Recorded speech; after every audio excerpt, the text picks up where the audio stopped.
Aleluia. Quem pode dizer glória ao Senhor? Quantos querem que Ele seja adorado nesse lugar? Quantos querem que Ele seja adorado nesse lugar? Quantos creem que hoje é um marco na estrada? Hoje estamos quebrando umas barreiras, porque quando Jesus olha para a igreja, Ele não está vendo um monte de prédios, Ele está vendo o seu povo lavado pelo sangue do Cordeiro. Amém? Aleluia. Pediram para a gente se apresentar. Então, eu sou Tomás, faço parte do presbitério da Alcance aqui em Curitiba, e é um privilégio muito grande estar junto com o povo do Senhor aqui. Eu gostaria de compartilhar uma coisa que eu percebi do Senhor. Creio que ontem estávamos orando, e eu creio que tem muito a ver com aquilo que Deus está fazendo, Ele vai fazer ainda. Eu vi como se fossem vasilhas cheias de alguma substância, e essas vasilhas não cabiam mais nada. Deus está dizendo muitas vezes, a sua igreja é assim, o seu povo. Muitas vezes estamos tão cheios de nós mesmos ou de outras coisas que não cabe aquilo que Deus quer colocar dentro de nosso coração. E então eu vi aqueles como se fossem odres, e o Senhor está procurando odres vazios, porque Ele quer colocar o vinho novo. Quantos vocês querem que o vinho novo venha dentro do seu odre? A igreja precisa receber do Senhor, porque sem Ele nós não somos nada. Eu também vi como se fossem lâmpadas, mas não estavam acesas. Não tinha nenhuma maneira de trazer claridade para o ambiente, porque não tinha azeite. Mas eu vejo que o Senhor hoje está dizendo: eu tenho azeite, eu vou derramar o meu azeite no meu povo. Mas nossa vasilha tem que estar vazia. Nosso reservatório também precisa estar vazio para receber do Senhor o azeite, para receber do Senhor também o vinho novo. Eu creio que muitas vezes tem coisas que ocupam o espaço que é devido ao Senhor. E nós temos que dizer: Senhor, sonda-me, como Davi disse, e veja se há em mim alguma coisa errada, algum caminho mau. Eu quero que o Senhor esteja nos levando sempre, como falado hoje repetidamente, precisamos do quebrantamento. Eu fiquei muito feliz com realmente os propósitos desta Assembleia solene, porque um dos propósitos é a unidade do povo do Senhor. E outro propósito é que acabem as divisões que fazem mal, que impedem. E eu fiquei muito triste este ano olhando para as notícias, muitas vezes, tanto no Brasil como fora do Brasil, de homens assim bem conhecidos, ministérios célebres, como foi dito agora há pouco, e de repente aqueles ministérios estão caídos, homens e mulheres que caíram. E me remeteu para a palavra do Senhor, onde em 2 Samuel capítulo 1 versículo 27, Davi disse: como caíram os valentes e pereceram as armas de guerra. Davi estava conduído, ele estava quebrantado no seu coração, porque Saul e Jonatas tinham morrido no campo da batalha. Ele estava lamentando, estava chorando, mexeu muito no interior dele. Alguém pediu: mas como que ele pode sentir tudo isso se o Saul era o inimigo dele? Mas ele não estava vendo apenas a pessoa de Saul, ele estava vendo a unção e o propósito de Deus na vida de Saul. E às vezes quando nós vemos homens ou mulheres que eram, entre aspas, mulheres ou homens ou mulheres de Deus, e por algum motivo ou outro caíram, pode ser por orgulho, por soberba, pode ser por imoralidades, pode ser por outros motivos. Mas quando nós vemos isto acontecer, qual é a nossa reação? Sabe que a gente, puxa vida, ainda bem que eu estou aqui, ele está lá. Não, Davi sentiu profundamente no coração dele, ficou conduído, e ele estava lamentando. Agora, hoje nós vivemos também em tempos de campos de batalha. contra as forças do mal.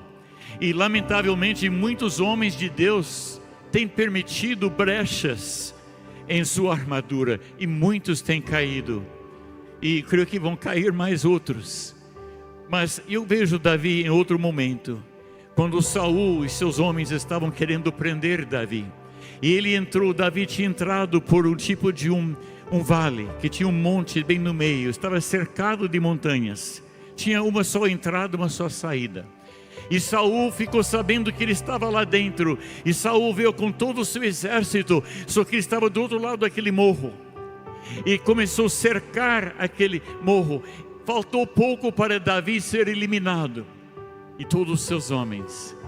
Mas bem naquela hora, ele levantou os olhos, como está em Salmo 121, diz: levantarei os meus olhos para os montes. Ele viu todas aquelas montanhas cercando, e não tinha escapatória, mas disse: eu levantarei os meus olhos aos montes. De onde me virá o socorro? O meu socorro vem do Senhor. Eu quero dizer para vocês, queridos, amados, que tem grandes homens,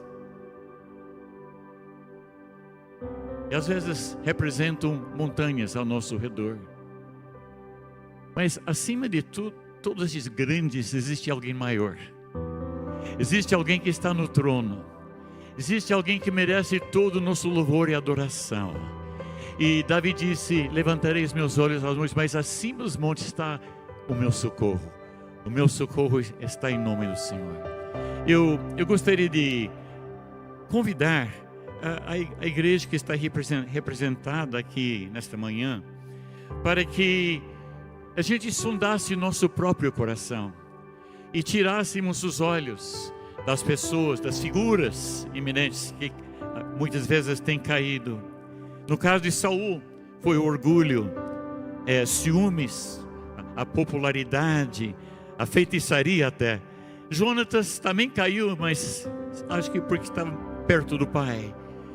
Gente, as brechas da vida de vários ministérios que caíram nesses dias, muitas vezes têm sido as mesmas brechas: o orgulho e o prestígio, às vezes adultério, imoralidade, abusos sexuais até de crianças. Qual deveria ser nossa atitude? Em Gálatas 6, versículos 1 e 3 diz: irmãos, se alguém for surpreendido em alguma falta, vós que sois espirituais, corrigi-o com espírito de brandura, e guarda-te para que não sejas também tentado. Levai as cargas uns dos outros, e assim cumprireis a lei de Cristo. Em 1 Coríntios 10, versículo 12 diz: aquele pois que pensa estar em pé, veja que não caia. Ó Senhor, tenha misericórdia da tua igreja. Senhor, sonda-me, Senhor, sonda. Eu não quero nenhuma brecha. Quando vocês dizem: pastor, eu não quero nenhuma brecha na minha vida, nenhum lugar por onde o inimigo pode entrar sorrateiramente, ele quer que a gente caia, mas há alguém que diz que nós não vamos cair.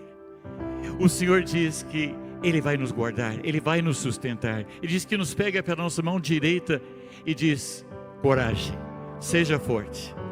Agora, eu pensei, por que alguns estão caindo?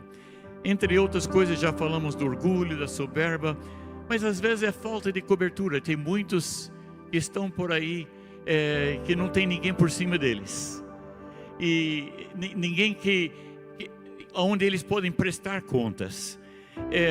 Em outros casos, falta amigos, falta pessoas ao seu lado. Numa construção civil, eu percebo que os tijolos ou as pedras sempre tem uma pedra em cima, mas também tem pedras ao lado. E eu quero fazer parte da construção. Jesus diz: eu edificarei minha igreja, e as portas do inferno não prevalecerão contra ela. Então, eu preciso de alguém sobre mim, alguém que pode perceber onde eu preciso mudar, alguém que me chama a atenção, aonde eu posso prestar contas. E eu preciso de pessoas ao meu lado, pessoas que sejam meus amigos, pessoas que também me chamam a atenção. Em Eclesiastes 4, versículo 9 e 10 diz: melhor é serem dois do que um, porque tem melhor paga do seu trabalho. Porque se caírem, um levanta o companheiro, e ai porém do que estiver só, pois caindo não haverá quem o levante. Gente, a palavra do Senhor diz que o juízo começa primeiramente na casa do Senhor. E eu creio que hoje estamos em dias, como diz a palavra, que o Senhor está limpando a sua eira. Eu creio que Jesus está purificando a sua igreja. Tudo isso eu creio que faz parte do que está escrito em Joel, capítulo 2 e 3. Eu creio que primeiro vem este tempo de purificação, onde o Senhor está limpando nossas motivações, onde Ele está nos realmente emancipando daquela escravidão para os sentimentos ambiciosos que muitas vezes nos ordenavam antes, mas hoje o Senhor está trazendo para nós uma nova lealdade, uma nova fidelidade ao Cordeiro de Deus. Em Malaquias, capítulo 3 e capítulo 4, nós vemos um contraste entre ministros, sejam sacerdotes no caso, que foram infiéis com o povo que temia ao Senhor. Havia um contraste muito grande. Para estes sacerdotes havia uma condenação, mas para os outros, os que temiam ao Senhor, havia uma promessa de reavivamento. Em Malaquias 3:3 diz: assentar-se-á como derretedor e purificador de prata, purificará os filhos de Levi e os refinará como ouro e como prata. Eles trarão ao Senhor justas ofertas. Então a oferta de Judá e de Jerusalém será agradável ao Senhor, como nos dias antigos e como nos primeiros anos. O Senhor está sentado, mas o propósito deste momento não é condenação. Ele está procurando a tua vida, a minha vida. A nossa resposta ao Senhor diz, vou continuar, Malaquias capítulo 3, diz que, versículo 15, então os que temiam ao Senhor falavam uns aos outros, e o Senhor atentava e ouvia. Havia um memorial escrito diante dele, para os que temem ao Senhor e para os que se lembram do seu nome. Eles serão para mim particular tesouro naquele dia que preparei, diz o Senhor dos Exércitos. Poupá-los-ei como um homem poupa o seu filho que o serve. Então vereis outra vez a diferença entre o justo e o perverso, entre o que serve a Deus e o que não serve. Deus conhece o nosso coração. Ele sabe se estamos sendo ambiciosos. Ele sabe se o orgulho já tomou lugar. Mas Ele também sabe se estamos nos colocando na mão dEle, dizendo: Senhor, quebranta-me. Senhor, sonda-me.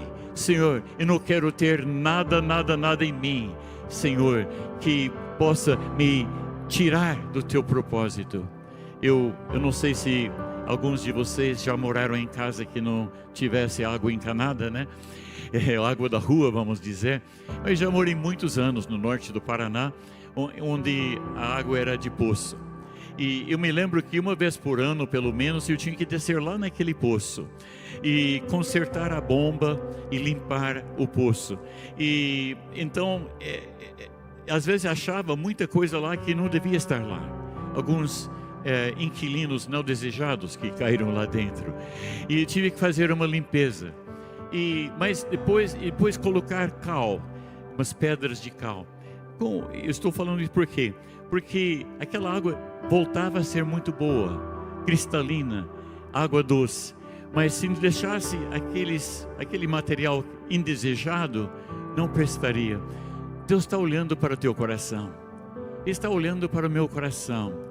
Ele está vendo se tem alguma coisa, algum inquilino indesejado. Ele não quer morar parede e meio com ninguém. Ele quer ser o Senhor da tua vida. Ele quer ser o Senhor da minha vida. Ele está querendo a casa toda. Ele não quer apenas um quarto, outro quarto, a cozinha. Ele quer a casa toda. Quantos vocês estão sentindo nesses dias que Deus está te trazendo para uma intimidade maior com Ele? Uma consagração maior da tua vida, uma entrega total na mão do Senhor. E então eu estou dizendo isso. Se existe orgulho, soberba, se existem maus pensamentos, maus hábitos, seja o que for, inclinações erradas, Senhor, sonda-me, tira, Senhor, remova, Pai, faz com que a água pura e limpa do teu espírito flua do meu interior. Jesus diz: aquele que me crê, como está escrito, rios de águas vivas fluirão do seu interior. Quantos de vocês querem ser esta água pura?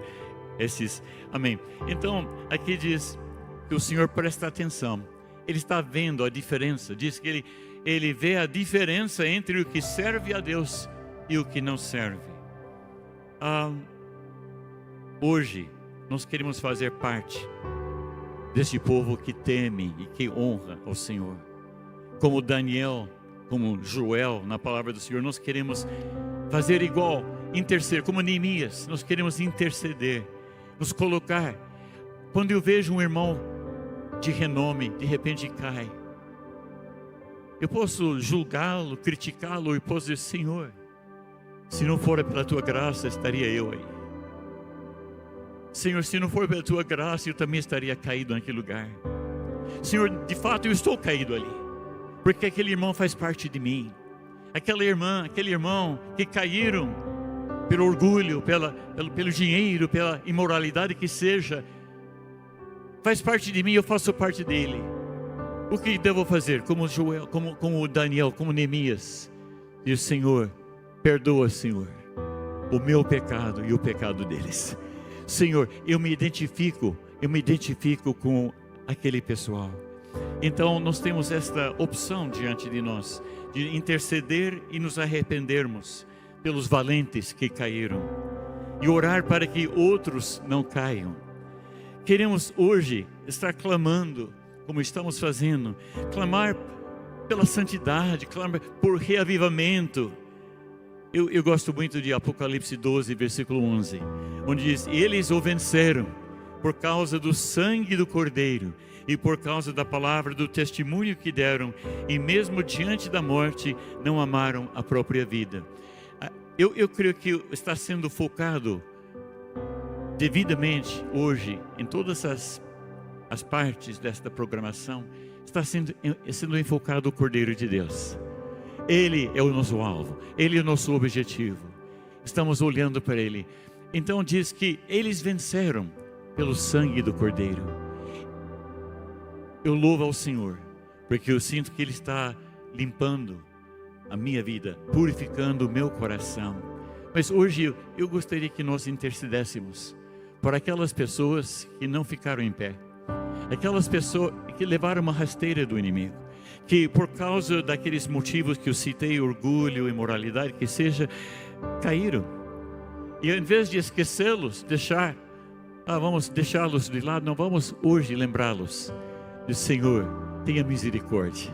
Senhor, levanta os teus valentes. Senhor, levanta, Senhor, aqueles homens e mulheres que te conheceram, que receberam de ti graça, mas o inimigo entrou e causou um dano muito grande na vida deles. Eu gostaria que nós orássemos, que nós buscássemos o Senhor. Uma coisa também que eu queria compartilhar com vocês hoje, é que Deus está levantando um povo. Eu creio que Deus está levantando um exército nesta última hora. Quantos de vocês acham que você faz parte desse exército? O Cordeiro é puro, santo, é vencedor. Nós vencemos por causa do sangue do Cordeiro. Mas eu vejo em Apocalipse, capítulo 19, versículo 12 a 14, é uma passagem que me toca muito o coração. Diz que eu vi o céu aberto, e eis um cavalo branco, e o seu cavaleiro se chama Fiel e Verdadeiro, e julga e combate com justiça.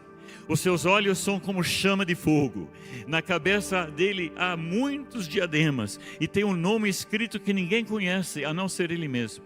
Está vestido de um manto encharcado de sangue, e o seu nome é Verbo de Deus. Os exércitos do céu o seguiam, montados em cavalos brancos e vestidos de linho finíssimo, branco e puro. Gente, João viu, por essa revelação que o Espírito Santo deu, que Jesus lhe deu, ele viu no final dos tempos um exército, um grande exército. E na frente daquele exército estava o Cordeiro. Estava o leão. O Cordeiro leão, Jesus. O fiel e verdadeiro, o Verbo de Deus, a palavra de Deus. Ele estava na frente puro, branco, vencedor. E atrás dele tinha uma turma. E eu pensei, deve ser os anjos, né? Tudo seguindo ele, os exércitos. Mas depois vi roupas brancas, puras. E comecei a lembrar dos remidos que foram lavados pelo sangue do Cordeiro. Os remidos que foram lavados pelo sangue, estes fazem parte do exército. Estes estão seguindo aquele que é fiel e verdadeiro. Eles estão refletindo a fidelidade dele. Gente, eu tenho orado nesses dias, Senhor, eu quero ser fiel. Eu quero ser um homem, um servo fiel. Como que eu vou ser fiel? Se eu estiver os meus olhos no Cordeiro, eu serei fiel. Se eu estiver olhando para o meu comandante, para o meu general, para o meu rei, se eu estiver olhando para ele, eu também vou refletir a fidelidade dele. Se ele é puro, eu também vou ser puro. Se ele representa o que é fiel e verdadeiro, porque é o nome dele, eu também quero.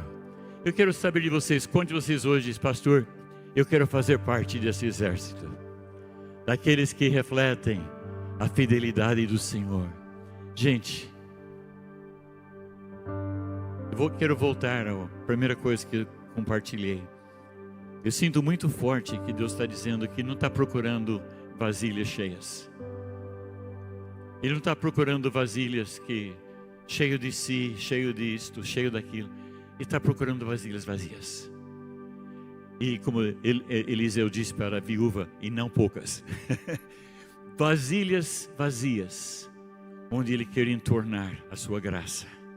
Ele quer entornar hoje o azeite. Ele quer encher os odres com vinho novo. Se você está afim disso, eu quero que você interceda comigo. Primeiro, por dois motivos. Primeiro, Senhor, eu quero me manter vazio de mim e cheio de Ti.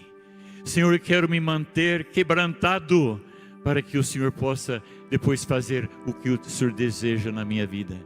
Mas não nos esquecermos daqueles valentes que caíram. Senhor, eu caí, estou prostrado ali, caí, porque meu irmão que caiu faz parte de mim. Vamos orar hoje, vamos interceder por esses dois motivos. Senhor, opera em mim. Oh, sim, e também levanta meus irmãos que caíram. Amém? Então vamos estar orando.